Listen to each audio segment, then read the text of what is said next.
ça l'a répercuté. Ouvrez les téléphones qui suivent en direct, qu'ils n'essayent pas en 2027. Parce que, je vous le dis avec le plus grand calme, en 2027, s'ils essayent, ça prendra ce que ça prendra. Les survivants arrangeront le pays.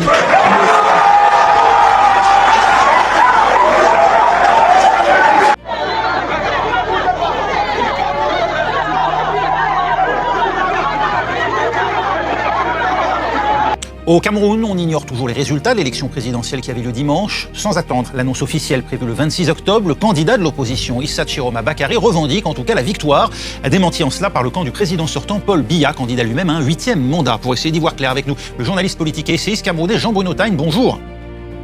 Bonjour. Qu'est-ce qui permet, d'après vous aujourd'hui, à Issa Chiroma Bakary de revendiquer cette victoire sans qu'aucune information n'ait filtré, à ce que l'on sache ?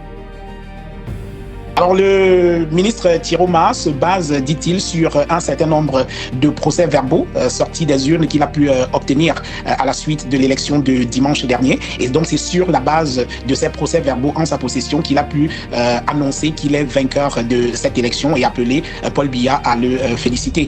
Il faut dire que ce n'est pas la première fois qu'on observe ce genre de choses au Cameroun. En 2018, Maurice Kamto avait déjà revendiqué sa victoire.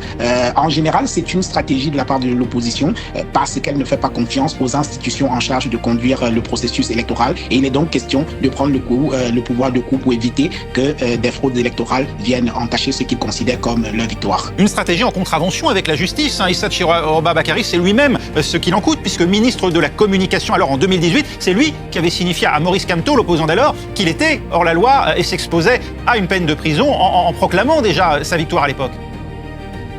Oui, tout à fait. Je pense que le ministre Chiroma sait très bien à quoi il s'expose et il faut voir les différentes sorties qu'on a eues jusqu'à présent, celles très très menaçantes et parfois dans un langage fleuri du ministre de l'administration territoriale qui a clairement dit qu'il irait, j'utilise ces mots, pêcher Issa Chiroma. Mais voyez-vous, dans le contexte de fraude électorale, d'élections systématiquement mal organisées, des résultats toujours sujets à caution, il n'est pas possible pour un opposant qui veut faire reconnaître sa victoire de rester dans cette forme de légalité. Parce que voyez-vous, il y a quand même un anachronisme extraordinaire au Cameroun, c'est-à-dire qu'on vote et il faut attendre 15 jours plus tard pour obtenir les résultats officiels. C'est une attente qui est au moins suspecte et beaucoup d'observateurs estiment que c'est un temps qui est mis à profit par le régime pour essayer de traficoter les résultats. Et aujourd'hui, on a un certain nombre de témoignages qui nous viennent du terrain et qui font état de ce qu'effectivement, il y a un certain nombre de trafics qui sont faits en ce moment sur les résultats. Donc, on ne peut pas rester dans cette prétendue légalité, sinon ce sera impossible pour un candidat de l'opposition un jour de pouvoir faire reconnaître sa victoire, parce que c'est ça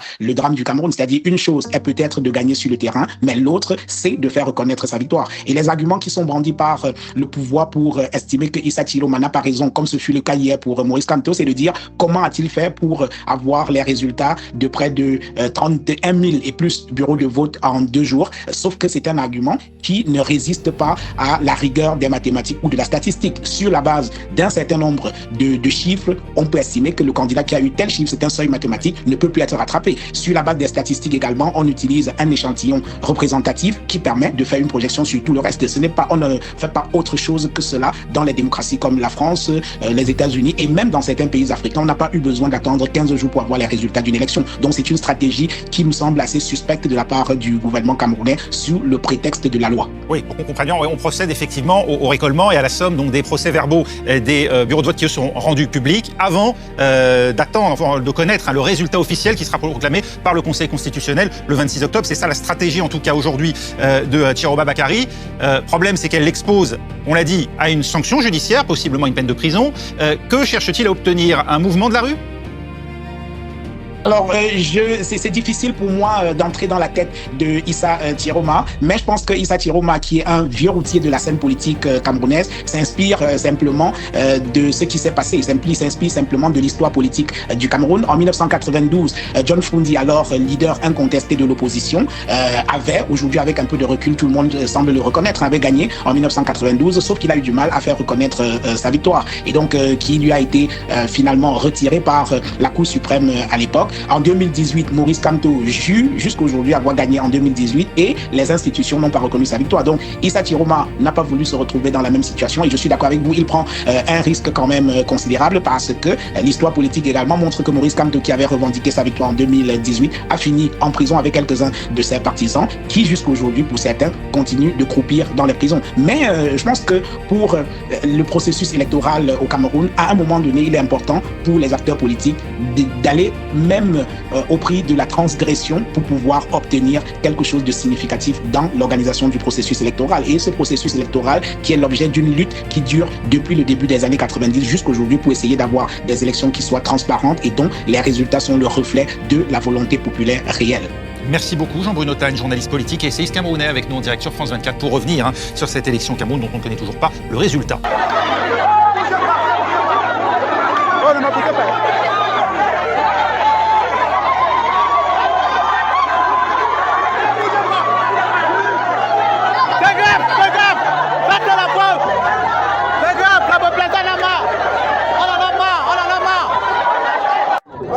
C'est qu'il y a une grande partie des cadres qui ont été libérés. Voilà pourquoi on est avec lui là-bas. Pour le débat touché,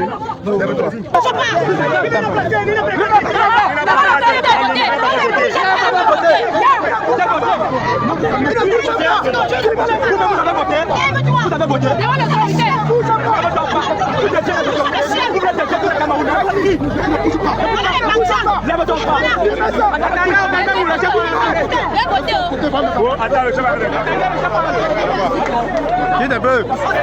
Appelle-moi.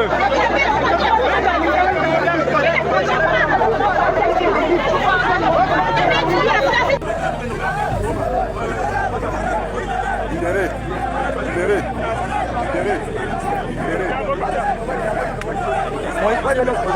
On a le